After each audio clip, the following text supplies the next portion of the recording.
We're at the Muleshoe School Administration Building, and we're talking with our superintendent of the Muleshoe ISD, Dr. R.L. Richards, and to Dani Heathington, the assistant superintendent. And we want to know about the Texas Education Agency's grading system. It's a preliminary grading system that came out in January. And is it a new system? Yes, Megan, it's a new system that has just happened in Texas. There's 16 other states in the United States that do the A through F grading, but this is new to Texas. So they sent out a preliminary grading system because it was the way the legislative bill was introduced, and it came out in January. And it sounds like it's a real simple deal, A through F grading, but it's really pretty complicated. But we're proud of how our Muleshoe students and staff have handled it.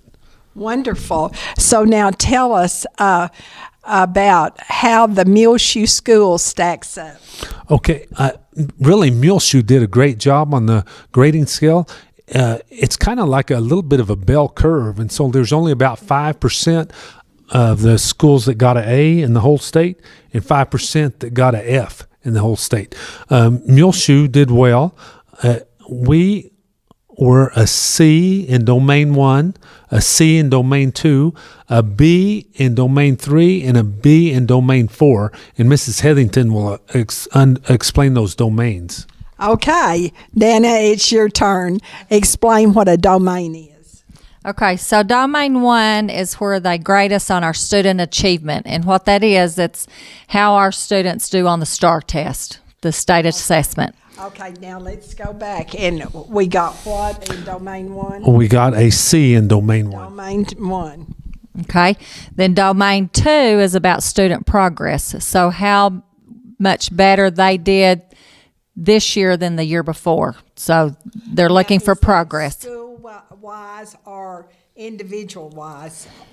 Well, it's per student, and then they take a percentage for the school. Okay, and we did what in Domain 2? In Domain 2, we received a C school-wide. The high school got a B, the junior high got a C, and DeShazo had a D. Okay. Okay, then we're also graded on Domain 3 in closing the performance gap. And what that is that's the academic achievement differentiation among students. So looking at the difference between student ethnicity, student race, and socioeconomic status. And so that's a very interesting domain because we do have different socioeconomic groups. But you look at Highland Park, Dallas, they didn't have a Domain 3 score because they don't have any differentiation in their demographics of students. And so how did we do there? Oh, in Domain 3, we did excellent. We had a B for the whole school district, a B for the high school, a B for the junior high. We had a D in DeShazo. Well, that sounds like the Muleshoe schools are doing very well so far. So let's go to Domain 4. Okay, so Domain 4 is about post-secondary readiness, and there are several different things for the high school to look at in post-secondary readiness, such as dropout rate, graduation rate, college and career readiness, as well as some other indicators. But at the elementary, the only thing that they're looking at is attendance.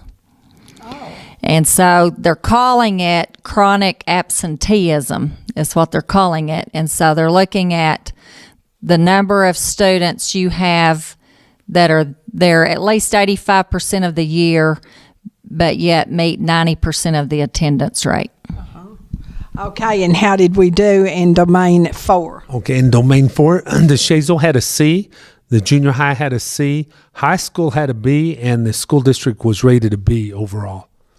Now, how do we rate in regards to other schools? Just think about right here around us. Okay, some other districts right here close. Farwell ISD, for Domain 1, they had a C. Domain 2, a D. Domain 3 a B, and Domain 4 a C.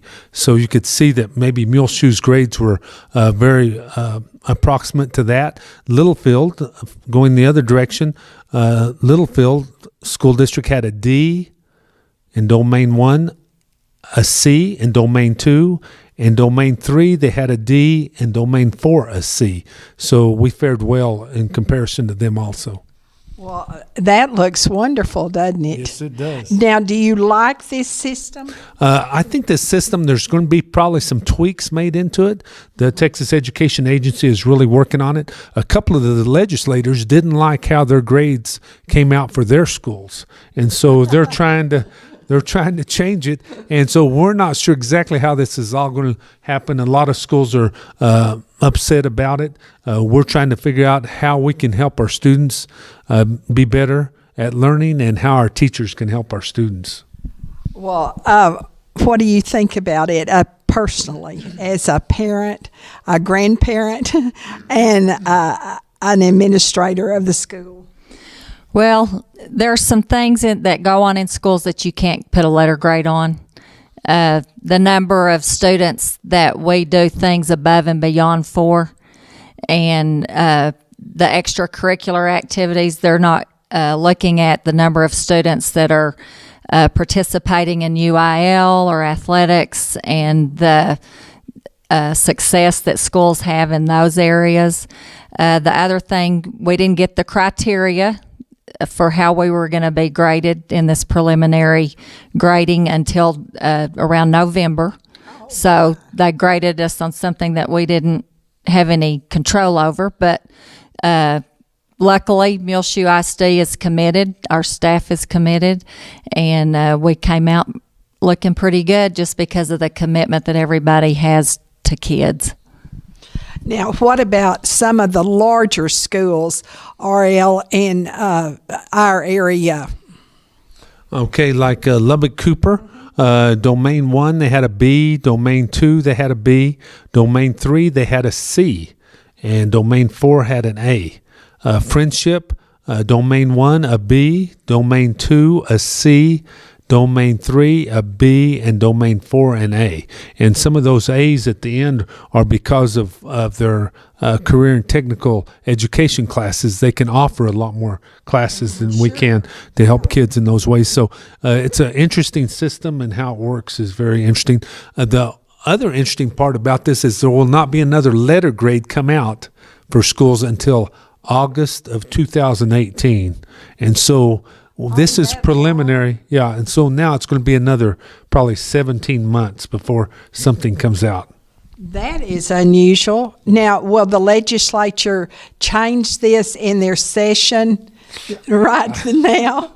There is a whole lot of talk and a few bills being introduced about it, and so that it may change, and so that's why we're trying to figure out how to work with it. But it's going to be tweaked and adjusted, and it makes it difficult for schools to know exactly how to work with their kids because of the way we're being graded.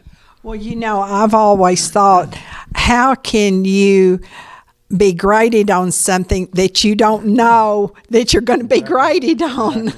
And so that's a little bit unfair, don't you think, Dana? I do think it's unfair, and I think the bottom line is you do what's right for kids and you make those decisions, and whatever grade we get, we'll take take the responsibility for it. But if we feel good about what we're doing for kids, we can handle that.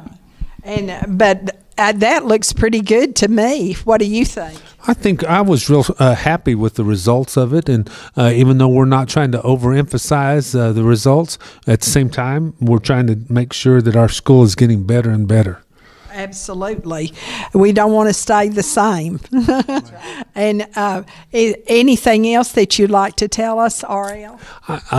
We've just watched other states near us that have had this, Oklahoma and New Mexico, and it gets a little bit complicated. Parents shouldn't try to read too much into this, and yet at the same time, we as schools are trying to make our programs better and better. Mm-hmm. Anything you'd like to add, Dana? I just appreciate the staff that we have and the work that they do, and that's what's important in Muleshoe. Oh, I think so too. And we're always supportive of the Muleshoe schools, and we think that we have one of the best school systems in the entire nation, not just in the state of Texas, for a town this size. And I don't think you can ever go wrong by sending your students to and your children to the Muleshoe ISD. Anything else? No, we just appreciate the Channel 6 and all y'all do to help us. Oh, well, thank you. We couldn't do it if you didn't share with us. We appreciate that very much.